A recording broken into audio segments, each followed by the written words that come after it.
ఈరోజు 1వ తారీఖు అంటే మన రాష్ట్రంలో పండగ లాంటి వాతావరణంలో ఈరోజు 1వ తారీఖు జరుగుతుంది. ప్రతి 1వ తారీఖు కూడా అయినా కూడా రేపు దసరా పండగ జరుపుకోబోతున్నాం.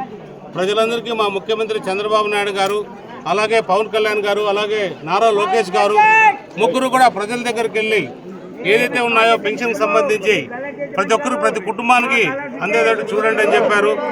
అదే మొన్ననే సూపర్ 6 పథకాల్లో సూపర్ హిట్ అనే బహిరంగ సభ కూడా అనంతపురంలో ఏర్పాటు చేయడం జరిగింది. రాష్ట్రంలో ఎక్కడికి వెళ్ళినా కూడా ఆ బహిరంగ సభ గురించే చర్చించుకుంటున్నారు. తండోపతండాలుగా ప్రజలు తరలి వచ్చి మా నాయకులందరినీ కూడా ఆశీర్వదించడం జరిగింది. ఇది చాలా గొప్ప పరిణామం చెప్పుకోవాలి.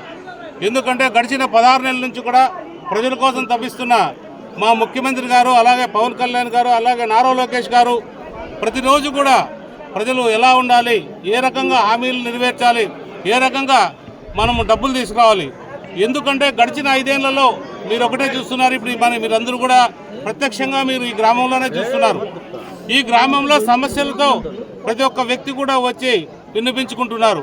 మాకి ప్రతి ఒక్కటి కూడా గడిచిన 5 ఏళ్లలో అన్ని సమస్యలతో ఒక్కటి సమస్య కూడా పరిష్కారం కాకుండా 19 నుంచి 24 వరకు కూడా మమ్మల్ని రకరకాలుగా ఇబ్బందులు గురి చేశారు. ఏ ఒక్క ప్రజాప్రతినిధి కూడా మా ముఖాల చూసిన పాపాన పోలేదు. మా సమస్యలను అలాగే మిగిలిపోయినాయి, మా సమస్యలు పరిష్కరించండి అని చెప్పి వాళ్ళు విన్నపించుకోవడం జరిగింది. ఏదేమైనా కూడా మా ముఖ్యమంత్రి గారు ఒకటే చెప్పారు, ప్రజల సమస్య మన సమస్యగా భావించి మీరు ప్రజల దగ్గరికి వెళ్ళి వాళ్ళ సమస్యలన్నీ కూడా పరిష్కరించాల్సిందిగా మాకు చెప్పడం జరిగింది. అందులో భాగంగానే ఈరోజు మన చెర్లోపల్లి గ్రామానికి వచ్చి ఈ గ్రామంలో ఉన్న సమస్యలను కూడా మా నాయకుల ద్వారా కూడా అన్ని తెలుసుకోవడం జరిగింది. ఈ సమస్యలను కూడా గడిచే 1 నెల లోపల ఏదైతే వీలైనంత వరకు నెలలో అన్ని సమస్యలు కూడా పరిష్కరించే ఏర్పాటు చేస్తామని కూడా మీ అందరికీ కూడా తెలియజేస్తున్నాం.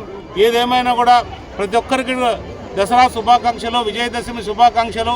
ఈ దసరా అందరూ ఆనందంగా జరుపుకోవాలి, ఆనందంగా ఐశ్వర్యంగా ఆరోగ్యంగా ఉండాలన్నదే మా సంకల్పం, మా ముఖ్యమంత్రి సంకల్పం అని ప్రజలందరికీ తెలియజేస్తున్నాం.